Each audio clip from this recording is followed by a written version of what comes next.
Good morning. We're back to our men's only class. Women should not be listening, forbidden to listen for a woman, or else you get into more problems. So we're in our book, Happily Married by Zamir Cohen. We're up to chapter 11. This chapter says devotion. Yeah? He says, not many people know that emunah, belief in God, is not only the knowledge that there is a creator, as the word emunah is commonly understood to mean, right? The true meaning of emunah is to put your trust in God and trust that He will do what is right and good for each person after the person takes the steps he needs to take. Meaning, emunah is, Hashem says, I got to do A, B, and C. Once I do A, B, and C, guess what?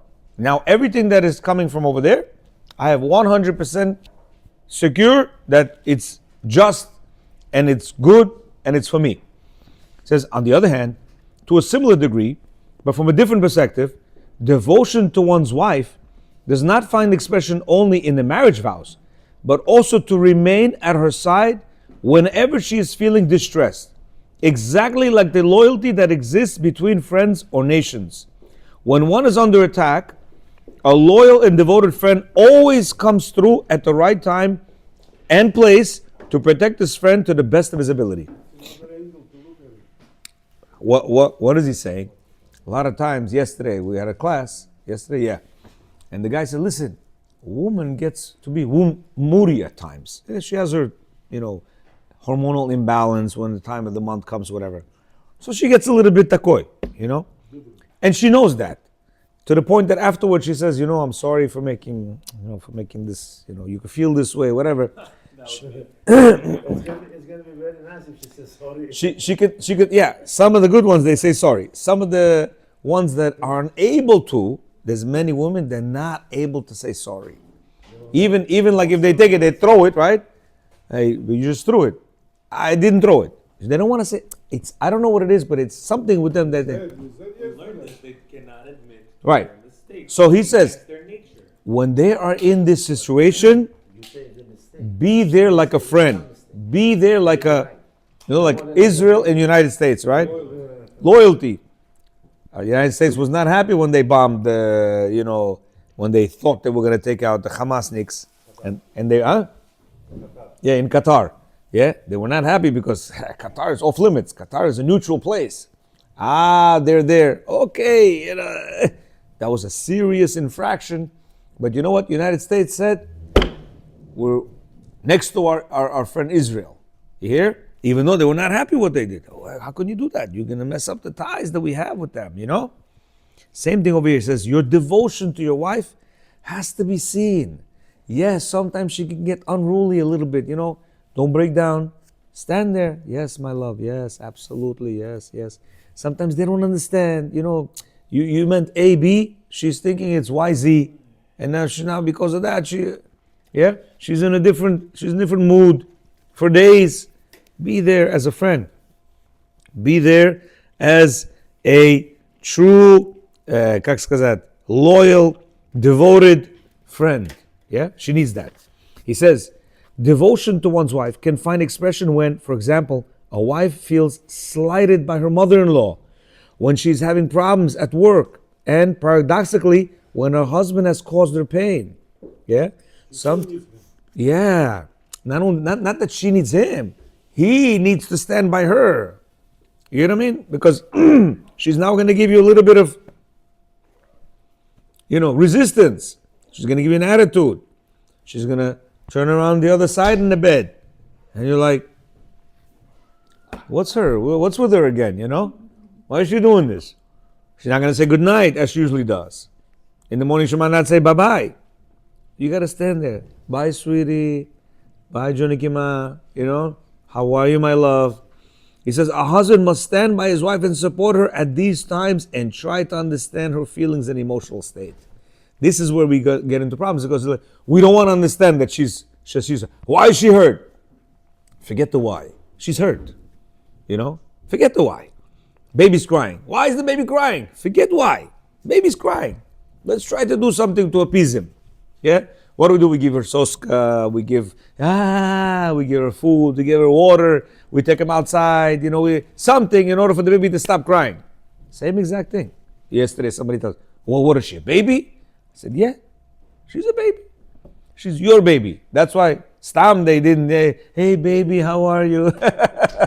It's not Stam that they say, hey baby, how are you? Yeah. He says, the Torah states, and therefore a man must leave his father and mother and cling to his wife, and they shall become one flesh. A man is commanded to feel connected to his wife. But what does that have to do with his parents? Yeah, he should leave his parents, cling to his wife. Doesn't say that by her, by the way.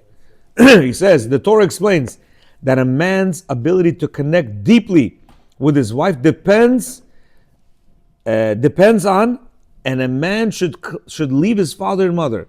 Only then can he cling to his wife, and they will become one flesh.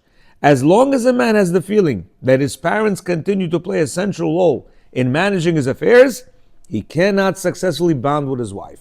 You hear? Yeah, why? From two sides. One is that when we were in our parents' house, we were taken care of like you don't know what. Honestly, our mothers took care of us A to Z without us saying anything. Dinner was always ready, lunch was always packed, breakfast was always, it was like laundry was always done. Meaning, what did we worry about? Nothing. Especially with the Bukharian mothers. So he says, if you're connected there, you're always thinking what? Oh, you're always thinking, I'm still on the receiving end. I still have a place to go. That's on one side. On the other side, when the wife sees that he's always there, she takes a big offense to that. It's like, excuse me, there's a family over here. What about me? Where's my role here in your world? Yeah. She doesn't understand that, no, your parents are older, or maybe they're alone, yeah, single parent or whatever. I'm first. You hear? So he says, as long as he has that connection with the parents, he won't rely on her. Yeah, because she's only that. Good. He says, this is not to say that once a man marries, he no longer is obligated to honor his parents. But he must differentiate between giving his parents the honor they deserve and his obligation to, in the language of the Torah, be free in his home, quote unquote. This includes protecting his wife and, of course, solid communication with her that transcends all other relationships. He says this can express itself through shared experiences and activities, pleasant conversations, praise and encouragement, a listening ear, a strong emotional connection. You know what he's saying? He says, you and I, we have a good communication, no? You understand me, I understand you. Me and my customers have a good communication. Rabbi and us have a good communication. He says the wife is communication that transcends all other relationships. You know what that means? He means, forget about your relationship that you have here, that you understand me. I don't really know who you are, to be honest with you. Yeah, we're just, okay. You have to make sure you connect with her. How? Look at this, it says, through shared experiences and activities. That's why a lot of the women, I want to do some activities with you. I want to go, I don't know, play something, go whatever, vacation, they love. Just you and I. They don't like it with the family. We need the family. But a lot of times they say, just you and I. Yeah, he says, pleasant conversation, whoever can have pleasant conversations. Praise and encouragement, a listening ear. Because when she knows you're listening, she's comfortable. She understands, wow, I have a friend over here. When you're ki'ilu takoy, she knows that you don't care about her. Why? Why aren't you listening to me? Yeah, and a strong emotional connection, whatever that means. Strong emotional connection. That's why all these little things that I chat out on the family chat, guys, text her, call her, give her a flower, put her over here, put her over there. It's very important. Why? That's how you form an emotional connection. Even with all this, we still have a little bit of differences. Even with all this. Imagine when there is no this. There's a big disconnect. Understand? Chapter number 12, complaints. He says, until now, we dealt with the steps necessary to nurture one's marriage. In this chapter, we will discuss the steps one needs to take when one or the other of the couples is not getting what they need. One of them is acting against the instructions of the Rambam that describes how one spouse should act towards the other. Yeah? Meaning now we gave you how to act, and now one of the spouses is not acting this way. What do we do in a situation like this? He says, below are common complaints that a husband and wife have towards each other. Understanding both sides of the coin can help the husband know how to help his wife when she puts forward one of these complaints, and how to help himself when he feels complaints against his wife. However, as stated in the introduction to this book, each spouse should focus on what applies to him or her, rather than focus on the responsibilities of the other. With that in mind, I will attempt to offer practical solutions to the husbands for how to properly respond to the complaints his wife has about his behavior. You hear?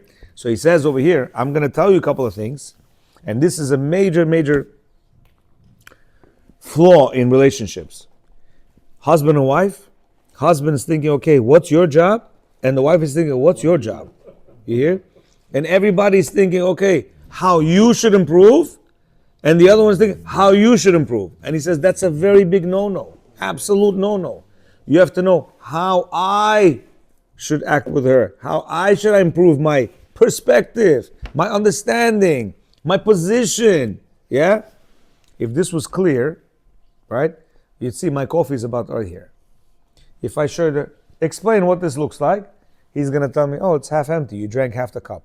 Explain what this looks like. He can tell, oh, I would say half full. it's half full, right? Explain what this looks like. That looks ugly. It's brown liquid.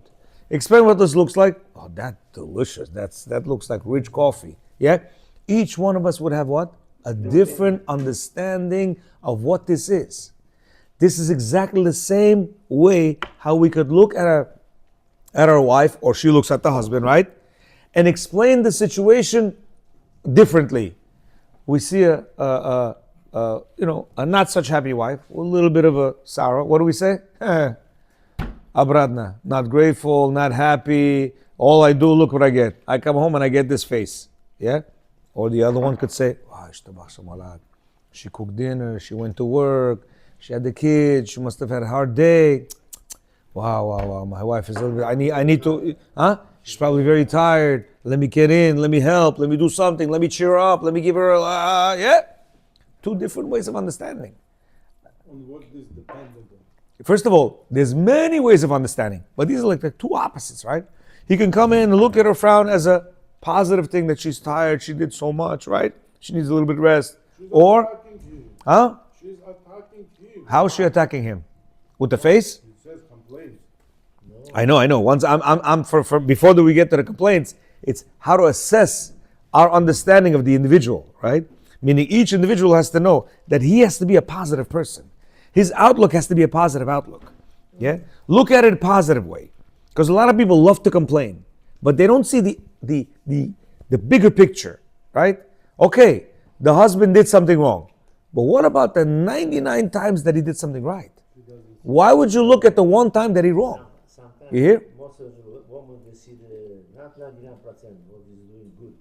It's 99% Yeah, I know. So I'm saying, obviously he's doing something right. Yeah? He's working, he's paying bills, something else. he's taking shower when he's with her, he's this, that. All these are positive attributes, which could have been negative. Yeah, because men don't work, men don't pay bills, men don't take showers, so much could be negative.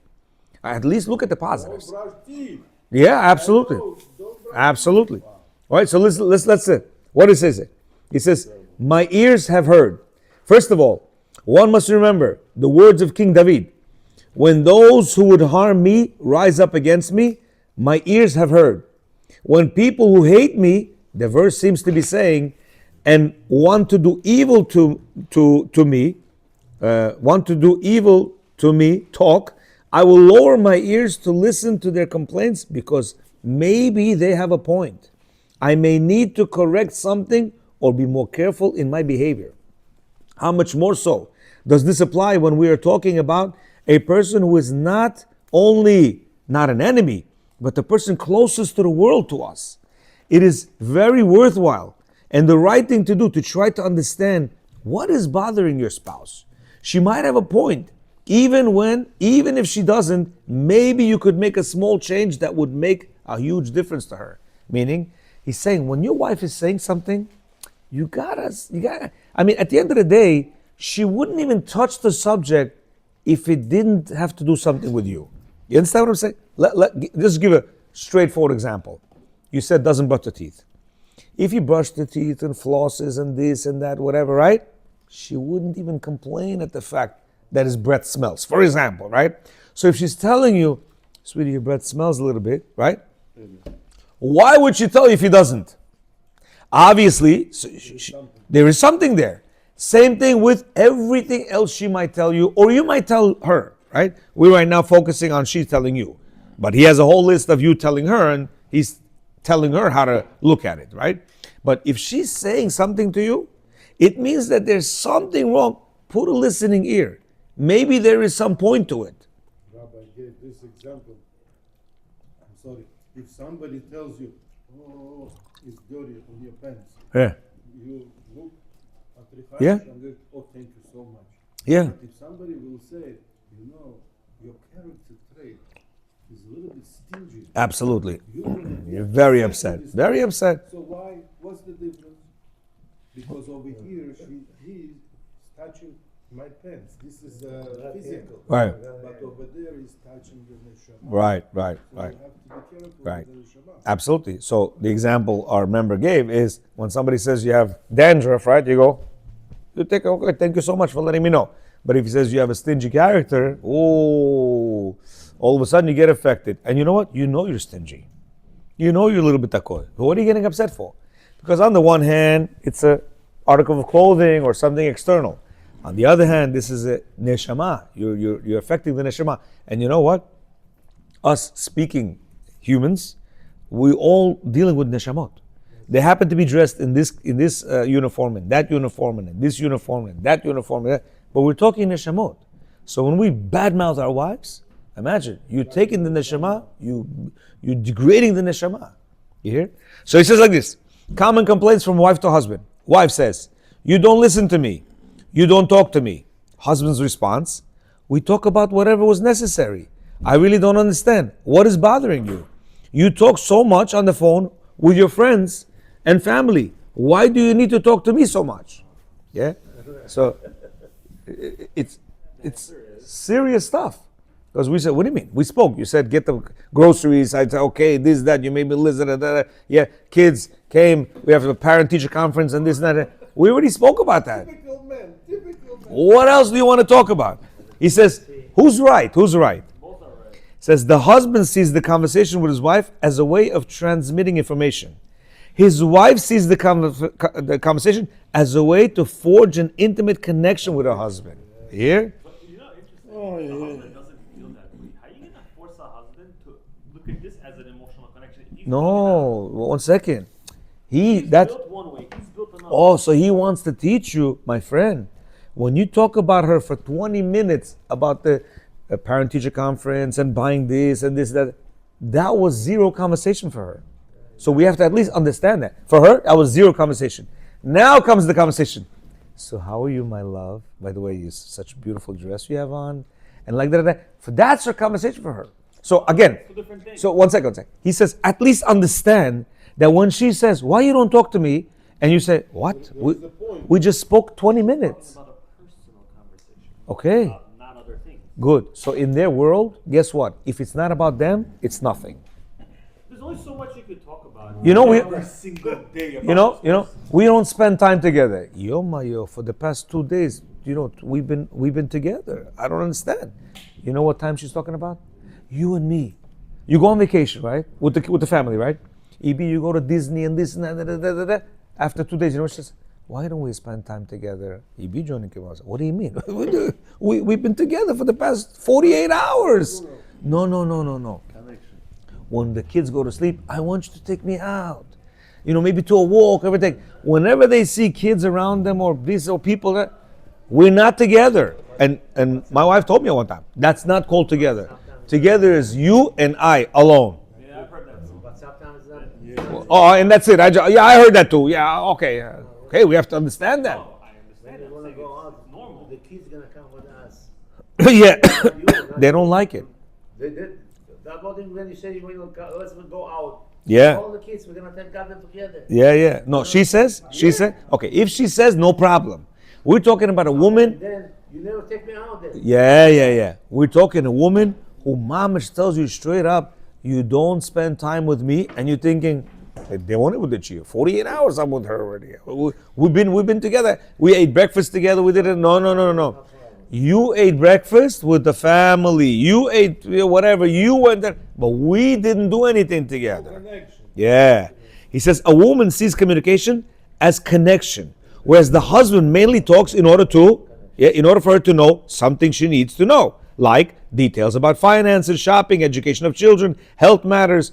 Women also talk to their husbands for practical reasons, but she uses speech mainly as a sort of proof that they're connected to one another and they build a connection. So by her form of speech is, my husband is my husband. There's a connection between us. We could be talking for days and hours about random things, yeah? About business, about this, about that. For her, no. I don't know if you're my husband or you're talking about me. You're telling me how beautiful I look. You're telling me how's my day, how'd my Zumba class go, how this, how that. Now I know you're my husband. You're connecting to me. When she needs to know that? Every single day. Because she's thinking, you know what? That the plug is unplugged sometimes. See, when we get married, we're thinking, okay, that plug is in there, cemented, we don't care about anything. But by her, it's like this: plug in, plug out, plug in, plug out. Is he plugged into me? Yeah. Is he my husband today? That's why they need to know every single day. A husband must understand that his wife needs him to talk with her, not because she has no one else to speak to, but because she has pure and natural needs to speak specifically to him. You hear? She has people to talk to. She's got Shoshana, she got her mother, she's got this, she's got that, she's got a bunch of people. I need to talk to you, my husband. This is the reason why a woman continues to talk even after he understands what she is saying from the first sentence. When he says as much, she gets hurt and insists that he listen until she finishes. We men, from half a word, we already know what you need. Yeah? Sometimes like, I got you. No, I didn't finish talking. I understood you already. No, I need to tell you this. Yeah? So he says, don't be takoi. Listen to her. Yeah? She needs to talk to you. He says parenthetically, Any person, you need to allow. no, but he says a woman that wants to talk to you, your wife, she wants you to listen to her every detail. Parenthetically, we are talking about special consideration that is different from all other kindnesses that a man can do. Anything else in the world can be done by others instead of him. But to fulfill his wife's needs, to connect with her husband through conversation, this can only be done by him, and it obligates him. He says, other chesed you can do through other people. Yeah? You can bring shopping, you can this, you can that, you can get a maid, she can clean, He says, but conversation, you need to do with her. She's not going to be able to. She needs to connect with the conversation. It's very dangerous if the husband does not fulfill. He will look for. Yeah, absolutely. He says, what's the solution? What's the solution for this? You don't talk to me. A husband should initiate conversation, preferably when he comes home first. And it can hurt to. It can't hurt to add phrases such as, I waited all day for this moment when I could share this with you. Yeah? Motek, I was driving thinking, wow, I'm going to speak to my wife right now. Why? Which one of us is going to say that? You going to say that to your wife today? Every day. Liar. Don't lie to me. Tomorrow I'm going to ask you. Because we have this thing. I'm not going to tell her this. I'm already 40, 50 years old. Sweetie, I was driving thinking about you. That's exactly what she wants. You don't have a wife. That's why you say, why not? Because a person who has a wife, he's already battered with all of her, nuances that he doesn't want to. Yeah, he doesn't want to. He doesn't want to say these things. And plus, like he said, it belongs to him already. What conversation? But she needs to be constantly heard this thing. You could still say it. Yeah. So listen to this. It says, this approach will give strong message of your desire for connection. The fact that you are the initiator, you hear? The fact that you're an initiator is the key here. You have to be the initiator. Don't wait until she says, listen, can we speak? Can we hear whatever? Says, no, Motik, I want to speak to you. I've been dying all day to, hear your voice. Yeah, she'll be like, wow, what is he talking about? Yeah? Says this gives your wife a feeling of security in your relationship and reduces her need to draw out conversation to prove that the relationship is strong. Look what he says. If you initiate, you might have to talk 5 minutes. If you do not initiate, you're going to need to spend 20, 30, 40 minutes with her to prove is there a connection or not. Yeah. Yeah. How you seen this? Usually we pray mincha in my office at 1:40. Yeah. Done by 2. First thing I do on my way out is I call her. I don't call her. I get a call from her at Ooh. around 2:15. Ooh. And that call? Long call. Oh, Why? You're If right. I do that call, 5 minutes I'm out. Interesting. He's very right. You hear? If you initiate, you know what she says? He's thinking about me. I'm connected. Yes, my love. Yes. Okay, I gotta go. Okay, no problem. Bye. She tells you I gotta go. Okay. Yeah. Okay, hi. When she calls you, right? She's thinking, yo, this mamzer, Rabbi's words, right? He doesn't call me. Doesn't think about it. He doesn't. He's not thinking about. 1 second. Hi. And she's got that, what, you forgot about me? She doesn't say it, but it's kilo, right? Yeah. How's it? You must be busy, no? And you're thinking, yeah, I'm very busy. Yeah. And like that, sure. Yeah. And now she's evoking from you to tell her, oh, I miss you. But who's going to tell us? Who's going to say that to her? So that's why I did longer to see. How many? Is he going to say to me, Chai Davai, bye, I got to go? Ooh. If you say that, you're in big troubles. Right? Not only do I call, he forgot about me. Now he's telling me I got to go. It's a very sensitive issue. So he's telling us, you know what? You initiate. When you initiate, you're a winner. 5 minutes, you're out. He says, truthfully, tell her you wish you had the opportunity to spend time talking to her. Truthfully, according to nature, you couldn't possibly talk enough to satisfy her. You see what I'm saying? You wouldn't be able to satisfy her. He says, and when she hears you admit that, she will already feel calmer. He's connected to me. He loves me and he wants to talk to me. But he is limited by time and work obligations that prevent him from having so much time to talk to me as he would like. This knowledge gives her a sense of calmness and happiness. You call, like he says, you call. But I wish I could talk to you all day. But I have a couple of customers that I want to see, but I just wanted to, hear your voice, this and that. She's thinking, okay, he's honest with me, he's truthful with me. Baruch Hashem, everything is good. Yalla. She actually teaches us how we're supposed to talk to Hashem. Yeah, absolutely. Yeah. This knowledge will bring her into calmness. One more. He says, wife complains, you don't have time for me. Husband responds, I think we actually spent a lot of time together. Yeah, like we just said, right? 48 hours he's with you. You don't have time for me. 48 hours, we're on vacation. He says, who's right? If a husband will pay close attention to how he behaves while at home, he will notice that he is often stressed out because he is late, or he's waiting for an important phone call, or he feels like they spent time together, but she feels like he wasn't there in body and not in spirit. Meaning he was there in body, but not in spirit. Meaning, exactly. Your mind is somewhere else. You could be sitting next to her, right? Especially now with the phones. You're like, yeah. She's thinking, what is this guy? What is this guy? This guy's doing to me, right? Where is it flying? Yeah? He says, what's the solution? Quality time. Even when the husband is in a rush or is expecting a phone call and only has 10 minutes, he must try to be calm, relaxed, and as present as possible. He should be giving over the message, there is no more important job I have right now than to spend time with my other half, listening to her and helping her the best possible way.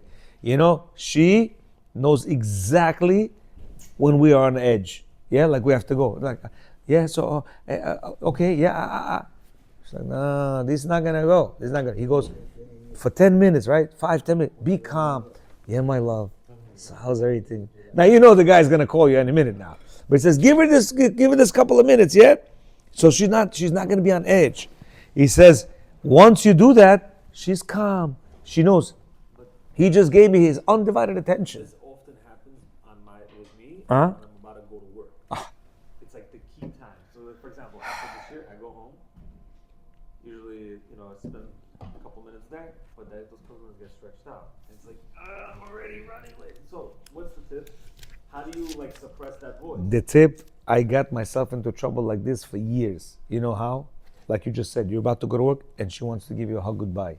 And you're like, so you're hugging her, right? But you're like, I have people waiting for me. So you're like, sweetie, I gotta go. Why? You know what that is? You always push me away. You always push me. So I'd be like, listen, Motek, but you're always like at the wrong time. Yeah, you're always at the wrong time.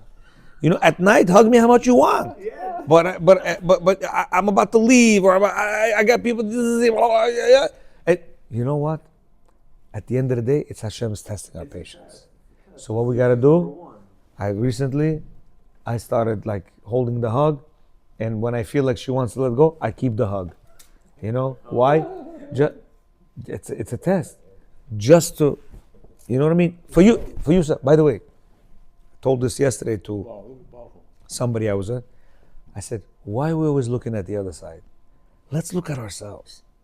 This is a test for you. Pass the test with flying colors. It's Hashem using her to test you. He knows you have a meeting. He knows you have a job. He knows you have that. I stopped, it took me time. It took me years to understand this. But I stopped, rushing to work. Davai, Hashem knows the deal. Sometimes you can get out late, you're at work 12 o'clock. Sometimes you get early, you work also 12 o'clock. You're like, I should have just been late. So the world is run by Hashem. That's the bottom line. He knows your wife is like this. He says, I'm the one who made her like this. You're the one who asked me for her to be like this. So just play the game right. It's all about playing the game right. Once we play the game right, guess what? Spakona, you're happy, everything. It's just that we want to play the game our way. Hashem says, my friend, there's rules to the games. And you gotta play it the way you're supposed to play it. Make her happy, give her the time, give her 5 minutes, she wants to talk. Be all in, yeah? So, Bezat Hashem, we should learn, and there's pages and pages of who's right, who's wrong. It's going to be very interesting to go through them, but Bezat Hashem, we'll tackle them tomorrow or Sunday. Baruch Adonai Olam, Amen, Amen.